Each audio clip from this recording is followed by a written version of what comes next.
நடக்காத காரியம் முடியாத காரியன்றதை காட்டியும் இன்னைக்கு எவ்வளோ பேர் இந்தியா ஃபுல்லாக அம்பாளுக்கு வராங்க. சரிங்க. ஒரு செய்வனையாக செஞ்சுருக்கிறாங்க, எல்லா பக்கம் செய்வனில் பாதிக்கப்பட்டிருக்கிறாங்க, நாங்கள் முடியவில்லைங்க, மீண்டும் மீண்டும் வர முடியலைங்க அப்படின்னு சொல்கிறவங்களுக்கு போட்டால் எண்ணி 7லேருந்து 21 நாளில் நடத்தி கொடுத்துரும். சரிங்க. நமக்கு செய்வனை கட்டுவடையும், அடுத்து நம்மளுக்கு யாரும் செய்வனை செய்ய முடியாது. சரிங்க.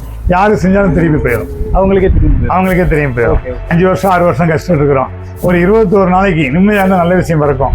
நடத்தி கொடுத்தவங்க தான் போட்டுக்கிட்டே இருக்கிறாங்க. சரி, முக்கியம் தொழில் தான். கண்டிப்பாக தொழில் முடிஞ்சவங்க ஜாதகாரம் பரிகாரம் பண்ண சொல்கிறேன், அப்படி பண்ண சொல்கிறேன், இப்படி பண்ண சொல்கிறேன், அதெல்லாம் வேண்டியதில்லை. இங்கே வந்து ஒரு டைம் வந்து அமாவாசை வந்து பார்த்தீங்கன்னா இவரை ரொம்ப பேர்த்துக்கு இந்தியா ஃபுல்லாக வராங்க அப்படின்னா நடத்தி கொடுத்தவங்களே வராங்க. ஒரு 50 கிடா வெட்டுவாங்க. இப்போ விளக்கு வச்சுருக்கோம்ல, இந்த விளக்கு ஃபுல்லாக கிடாவை தலையாக இருக்கும். ஓகே. அந்த அன்னைக்கு இந்த கதை ஏற்றுவாங்க. வர வர சரி, இந்த சேவல் இறந்து சேவல் உயிர் பிழைக்குமா? சரிங்க. இந்த கோயில் அதிசயம்.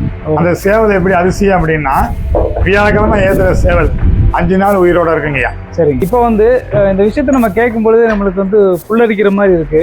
பிகாஸ் வந்து இப்போ சொன்ன ஒரு அதிசயமான நிகழ்வு வந்து வருஷம் இங்கே நடக்குது அப்படிங்கும்போது அது கண்டிப்பாக நம்மளும் வந்து பார்க்கணும் அப்படிங்கிற ஆர்வம்.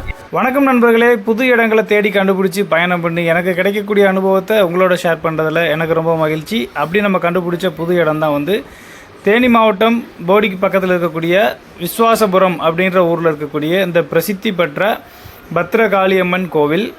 கோவில் வந்து பார்த்திங்கன்னா நல்ல பெரிய கோவிலாக இருக்குது. இந்த கோவிலில் முக்கியமான நிறைய விஷயங்கள் இருக்குது, அதிசயமான விஷயங்களும் இந்த கோவிலில் இருக்குது. அதை தான் வந்து இந்த வீடியோவில் நம்ம பார்க்க போகிறோம். இப்போ நம்ம கோவிலுக்குள்ளே போகலாம். கோவிலுக்குள்ளே என்னென்ன சாமியெல்லாம் இருக்குது அப்படின்றத நான் சொல்லிடுறேன். முக்கியமாக வந்து கருவறையில் வந்து பத்ரகாளியம்மன் கோவிலில் தான் வந்து முக்கிய கடவுளாக வந்து வழிபாடு செய்கிறாங்க. பக்கத்துலேயே வந்து பார்த்திங்கன்னா சிவபெருமான் இருக்கார். பத்ரகாளியம்மன் கோவிலுக்கு அப்படியே ஆப்போசிட்டில் காலபைரவர் இருக்கார். இந்த வீடியோவில் வந்து நம்ம காலபைரவரை பற்றி தான் முக்கியமாக பார்க்க போகிறோம். அங்கே வந்து ஒரு சிறப்பான விஷயங்கள் இருக்குது. சிவபெருமானுக்கு ஆப்போசிட்டில் நந்தி தான் இருக்கும், பட் இங்கே வந்து புத்துக்கண் இருக்குது. அதனால் அதையும் வந்து நம்ம அடுத்த வீடியோவில் பார்க்க போகிறோம். நம்ம காலபைரவரை பார்க்குறதுக்கு முன்னாடி இந்த காளியம்மனை வந்து நம்ம வழிபாடு பண்ணிடலாம். இப்போ நீங்கள் பார்த்துட்டு இருக்கக்கூடிய இந்த சாமி தான் விஸ்வாசபுரம் பத்ரகாளியம்மன். ரொம்பவும் பவர்ஃபுல்லான சாமிங்க. யார் என்ன வேண்டுனாலும் அதை அப்படியே நடத்தி கொடுக்குறாங்க. இந்த கோவிலை பற்றின ஃபுல் டீட்டெயில்டு வீடியோ வந்து நான் தனியாக இன்னொரு வீடியோவில் போடுறேன். இப்போ வந்து நம்ம சாமியை பார்த்து வழிபாடு பண்ணிவிட்டு காலபைரவரை போய் பார்க்கலாம் வாங்க.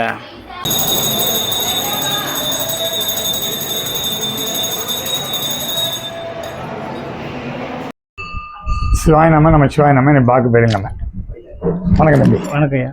ஐயா, இப்போ நம்ம பைரவர் கோயிலுக்கு வந்திருக்கோம். பைரவனுடைய சிறப்பு வந்து இங்கே ஒரு தனித்துவமாக இருக்குது. என்ன அப்படின்னா, அம்பாளுக்கு நேராக வந்து பைரவர் இருக்காரு. எனக்கு வந்து பார்க்கும்போது காலபைரவர் வித்தியாசமாக இருந்தார். அதனால இவரை பற்றின ஒரு விஷயத்தை உங்கள்கிட்ட கேட்டு தெரிஞ்சுக்கலாம் அப்படின்னு சொல்லிட்டு தான் இப்போ நம்ம கேட்டுக்கோம். ஐயா, நம்ம கோயிலில் வந்தீங்கயா பத்ரகாளி அம்மன் கோயில் ஒரு 100 வருஷம் பழமையான கோயில். இங்கே வந்து பார்த்தீங்கன்னா எல்லார் கோயிலும் முனீஸ்வரருக்கு இந்த மாதிரி கருப்பசாமி வச்சுருப்பாங்க. எங்கள் கோயிலுக்கு காலபைரவர். சரிங்க. காசியில மட்டும் தான் காலபைரவர் காவல். சரிங்க. அது மாதிரி எங்களுக்கு மேற்க பார்த்தவர், அவர் மேற்க பார்த்த மாதிரி காசிக்கு நேரம் திருவண்ணாமலையில வந்து பார்த்தீங்கன்னா மேற்க பார்த்த பைரவர். சரிங்க. அங்கே அண்ணாமலையார் உண்ணாமலையார். ஓகே. அங்கதான் அம்மையப்பர் இருக்கிறாங்க. சரிங்க. அம்மையப்பருக்கு தனி சன்னதி எங்கன்னா திருவண்ணாமலை மட்டுமே. ஓகே.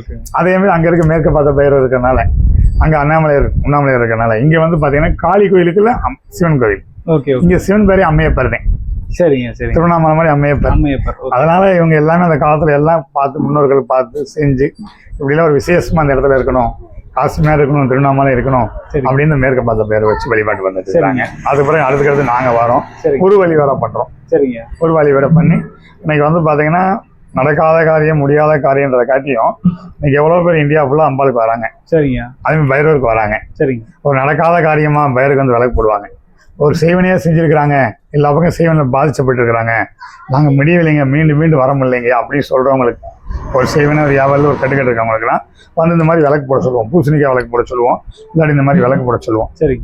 போட்டால் எண்ணி 7லேருந்து 21 நாளில் நடத்தி கொடுத்துரும். சரி. அதே மாதிரி இந்த அகல் விளக்கு போடுறது, நீங்கள் வந்து என்ன இந்த மேற்க பார்த்துட்டு போயிடுதுன்னா, யாராவது செய்வனை செஞ்சுட்டா இங்கே வந்து விளக்கு போடுவாங்க. சரி. அது 8 விளக்கு போடுவாங்க, அஷ்டகால பைரவர்னு சொல்லுவோம். சரி. அஷ்டசத்துக்கள் பண்ணு அப்படின்னு சொன்னால் இந்த அஷ்டகாலத்துக்கு இந்த 8 விளக்கு போடுறது வந்து பார்த்தீங்கன்னா நம்ம செய்வனை கட்டுவடையும், அடுத்து நம்மளுக்கு யாரும் செய்வனை செய்ய முடியாது. சரிங்க.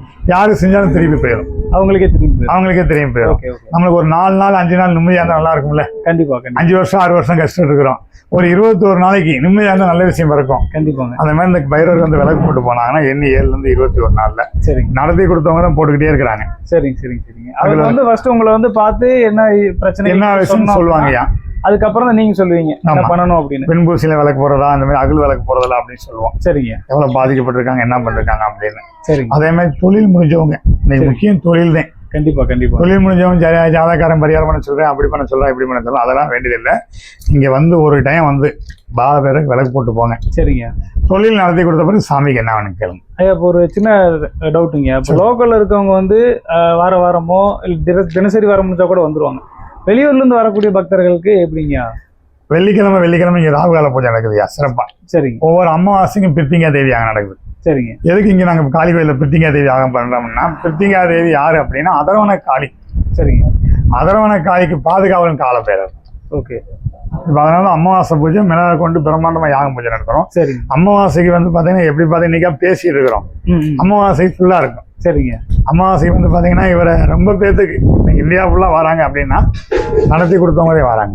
ஓகே. பைரவர் பார்க்கணும், இந்த எல்லையை வந்து மிதிச்சு போகணும், அவங்களுக்கு வந்து அதே கொள்கை. சரிங்க. அதனால இந்த கூட்டம் மாசத்துல ஒரு எல்லையை மிதிச்சுட்டு போவோம். அது எந்த வெள்ளிக்கிழமையோ எந்த அமாவாசையா இருக்குன்னு அப்படி வரும்போதே இன்னைக்கு பைரவருக்கு சிறப்பு பண்ணிக்கிட்டு இருக்காங்க. அது மாதிரி தொழில் முடிஞ்சவங்க எல்லாத்துக்கும் சொல்றோம், பைரவர் வந்து ஒரு தடவை வந்து பாருங்க, இந்த எல்லையை மிதிச்சுட்டு போங்க, நடத்தி கொடுத்த பிறகு சாமி செய்யலாம். சரிங்க.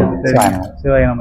ஐயா, அப்புறம் இந்த பைரவர் வந்து பாத்தீங்கன்னா காமனா நம்ம நிறைய பக்கம் பார்க்கும்போது சைவ பைரவர் அப்படின்ற மாதிரி தான் இருக்கும். ஆமாங்க. இங்க ஒரு வித்தியாசமான ஒரு விஷயத்த நான் கேள்விப்பட்டேன். ஆமாங்க. அதை பத்தி கொஞ்சம். அதாவது எல்லா கோயிலும் பைரவர் வந்து வடக்கு பார்த்து இருப்பாரு, சைவ பைரவா இருப்பாங்க. சரிங்க. ஆனா இங்க வந்து அசைவம் பைரவர், காசி மாதிரி. சரி. ஏற்கனவே காசி சொல்லிட்டோம்ல, காசில நல்ல நாள் கிடையாது, கெட்ட நாள் கிடையாது, ஏகாதசி எதுவும் கிடையாது, எல்லாரும் ஒரே நாள் மாதிரி. இந்த பைரவர் வந்து அசைவம். சரிங்க. எங்க அம்பாள் சைவம். பெரிய அதிசயம் பத்திரகாளினாவே கொடுருவோம், இதுன்னு சொல்லுவாங்க, அசைன்னு சொல்லுவாங்க. இங்க அம்பாள் குழந்தைத்தனமா வச்சுக்கிறோம், அவங்கள வந்து பாத்தீங்கன்னா சைவமா வச்சுக்கிறோம். சரிங்க. அவர் கணவர் எப்படி இருக்கணும், கம்பீரமா காக்கணும்ல. கண்டிப்பா. வர்ற மக்களை காக்கணும், எல்லாம் பண்ணணும் அப்படின்னா பலியிடுதல். இங்க ஒவ்வொரு வெள்ளிக்கிழமையும் ஒரு அமாவாசை பலியிடுதல் பண்ணுவாங்க.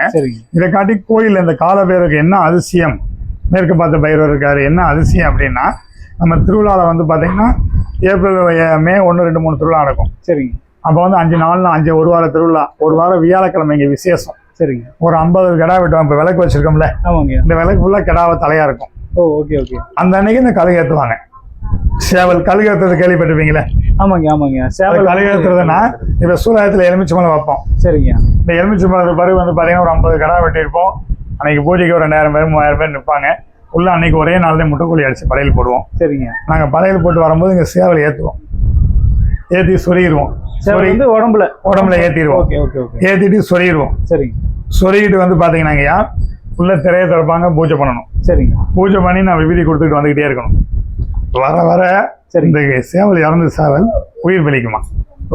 அந்த கோயில் அதிசயம். நாங்கள் வந்தோடனே கோவணும், அங்கேருந்து வர கோவணும். ஓகேங்க. அதுக்கு பிறகு விபூதி போட்டு அதுக்கு பிறகு இந்த வெட்டின தலையெல்லாம் தூக்கிட்டு போவாங்க. சரி. இந்த கோயில் அதிசயம். அந்த சேவல் எப்படி அதிசயம் அப்படின்னா, வியாழக்கிழமை ஏத்துற சேவல் 5 நாள் உயிரோட இருக்குங்கய்யா. சரிங்க. ஏற்றி நாங்கள் பூஜை பண்ணி வெளியே விட்டுருவோம். ஒரு ரத்தம் ஃபுல்லாக வளைஞ்சிருவோம். கோழி அறுத்தாவே ரத்தம் இருந்தால் செத்து போயின்னு சொல்லுவாங்க. கண்டிப்பா. இது ஏற்றி இறக்கிடுறோம். சரிங்க. இறக்கி எலுமிச்சை பழத்தை வச்சு விட்டுரும். சரிங்க. வச்சு விட்ட சேவலை திருப்பி எடுத்தோம்னாங்கய்யா ஒரு நாள் ஃபுல்லாக தண்ணி சாப்பிடாது. சரிங்க. 5 நாள் உயிரோட இருக்கும். 5ஆவது நாள் தான் இவருக்கு படையல் பண்றோம். அதே சேவல இவருக்கு படையல். ஆமா. முதல்ல எங்க முன்னோர்கள் பண்ணிட்டு இருந்தாங்க. இப்போ நாங்க 22 வருஷமா நாங்க பண்ணிட்டு இருக்கோம். சரி. இது வந்து வருஷத்துக்கு ஒரு தடவை சித்திரை மாசம் 16ஆம் தேதி 18ஆம் தேதி இங்க கோயில் கழுகு ஏத்துறது. சரிங்க. ரொம்ப பிரமா இருக்கு. அன்னைக்கு உலகம் ஃபுல்லா கலந்துக்குவாங்க. வெளிநாட்டுக்காரங்க பக்தர் போகாம பார்த்துருப்பீங்க. ரொம்ப வெளிநாட்டு பக்தர் எல்லாம் கலந்துக்கிறாங்க. எங்க அருள்வாக்கு சொல்ற என்னுடைய சின்ன மகன் எனக்கு உறுதுணையா இருந்து என்னை பாதுகாத்துக்கிட்டு எங்க திருவிழாக்கு வழி நடத்தி கொடுத்து எங்க கூட இருந்த மலையக்கா எங்க பூஜையிலும் கலந்துக்கிட்டாங்க. சரிங்க. அந்த அம்மாலாம் வந்து பாத்தீங்கன்னா எங்களை மாதிரி கம்பீரமானது. இன்னும் எப்படி சொல்றது மாதிரி சாமிக்கு காளிக்கு மட்டும் தான் பயப்பட, யாருக்கும் பயப்பட மாட்டேன்னு அந்த சாமிடி எப்படி சொல்லுங்க, சாமிடி ஏசியை வச்சுக்கிட்டு அந்த அம்பாளுடைய அனுகிரகத்துல அந்த பொண்ணு அப்படி அங்க சென்னையில இது பண்றாங்கன்னா வந்து எங்க கூட ஒத்துழைச்சு அவங்கள வணங்குறோம். சரிங்க. அவங்களுக்கு நன்றி சொல்றோம். எங்க கூட பூஜையில கலந்துக்கிட்டு செஞ்சது. அப்படி ஒரு பொண்ணெல்லாம் வந்து சென்னையில இருக்கிறாங்க. அம்பாள் தான் பத்திராளி தான்டா, யாருக்கு தப்பு பண்ண மாட்டேன், என்கிட்ட வர எப்படியும் பண்ணுவேன், அம்பாள் சொல்றதையும் பண்ணுவேன்னு சொல்லி நம்ம பொண்ணுங்க நம்ம சார்ந்தவங்களா இருக்கும்போது நமக்கு கம்பீரம். அது மாதிரி அவங்களுக்கு எல்லாம் கிடைக்குன்னு வேண்டிக்கிறேன். சிவாயனம். இப்போ வந்து இந்த விஷயத்த நம்ம கேட்கும்பொழுது நம்மளுக்கு வந்து புல்லரிக்கிற மாதிரி இருக்கு. பிகாஸ் வந்து இப்போ ஒரு சொன்ன ஒரு அதிசயமான நிகழ்வு வந்து வருஷம் வருஷம் இங்கே நடக்குது அப்படிங்கும்போது அது கண்டிப்பாக நம்மளும் வந்து பார்க்கணும் அப்படிங்கிற ஆர்வம் எனக்கு இருந்தது. உங்களுக்கு இருக்குது அப்படின்னா கண்டிப்பாக அந்த கோவிலுக்கு வந்து விசிட் பண்ணுங்கள், அம்பாளை வழிபாடு பண்ணுங்கள். நம்ம காலபைரவர் இருக்கார், அவரையும் வழிபாடு பண்ணுங்கள். உங்களுக்கு உங்களோட ஃபேமிலியிலே ஆகட்டும், உங்களுக்காகட்டும், ஏதாவது ஒரு பிரச்சனைகள் இருந்தாலும் சரி, நம்ம சாமி இருக்காரு. இங்கே செய்வனைக்கு தான் இந்த பைரவர் இருக்குது தம்பி. செய்வனைக்கு கலைந்துள்ள முடிஞ்சு போனவங்க இங்கே வருவாங்க. இந்த ஒரு 10 வருஷம் முடிஞ்சு போனவங்க படைக்கி விட்டுக்கிட்டே இருக்கிறான். சரி, அவங்கெல்லாம் வரும்போது சாமின்னு வருவாங்க, பத்திராளின்னு வருவாங்க, அப்போ ஆத்தான்னு வந்துடுவாங்க. சரி சரி. பைரவரை பார்த்து எங்கள் கூட இருக்காரு பைரவர் அப்படின்னு ரொம்ப பேர் இப்போ இவர்கிட்ட வந்த பிறகு எங்க பைரவர் நம்ம பைரவர் சொல்ல ஆரம்பிச்சிட்டாங்க. சரிங்க சரிங்க. அனுகிரகம் அப்போ வந்து இவ்வளோ பேர் இருக்காங்கன்னா அம்பாளுடைய அனுகிரகம் இந்த பைரவோட உங்களுக்கு அனைத்தும் நடத்தி கொடுப்பாங்க. கண்டிப்பாக. சிவாயனம். இந்த கோவிலில் செந்தில் சித்தர் ஐயா அவர்கள் வந்து அருள்வாக்கு சொல்லக்கூடிய விஷயங்களும் வந்து இருக்குது. அதை கேட்குறதுக்காக நிறைய பக்தர்கள் வந்த வண்ணம் இருக்காங்க. நம்ம வந்து அருள்வாக்கு வீடியோவும் வந்து டைரெக்டாக லைவாக எடுத்திருக்கோம். அது இதிலே வந்து நம்ம ஆட் பண்ணால் ரொம்ப நேரம் வரும்னு சொல்லிட்டு நம்ம 2-3 வீடியோவை பிரித்து வந்து நம்ம போட போகிறோம். ஸோ இன்னும் நீங்கள் நம்ம சேனலை வந்து சப்ஸ்கிரைப் பண்ணல அப்படின்னா இப்போவே சப்ஸ்கிரைப் பண்ணி வச்சுக்கோங்க. நீங்கள் வந்து இந்த கோவிலுக்கு வரும்பொழுது இவரை வந்து நீங்கள் தரிசனம் பண்ணி இவரை சந்தித்து இவர்கிட்ட நீங்கள் அருள்வாக்கு கேட்டுக்கோங்க. உங்களுடைய வாழ்க்கையில் என்ன மாற்றங்கள் நடக்கணும் அப்படின்றத அவர் கண்டிப்பாக சொல்லுவார். நல்லதே நடக்கும். நீங்களும் வந்து வழிபாடு பண்ணுங்கள், கண்டிப்பாக உங்களுக்கு நல்லது நடக்கும்னு சொல்லி நம்புங்க. இது போன்ற அடுத்து இன்னொரு வீடியோவில் சந்திக்கலாம். நன்றி, வணக்கம்.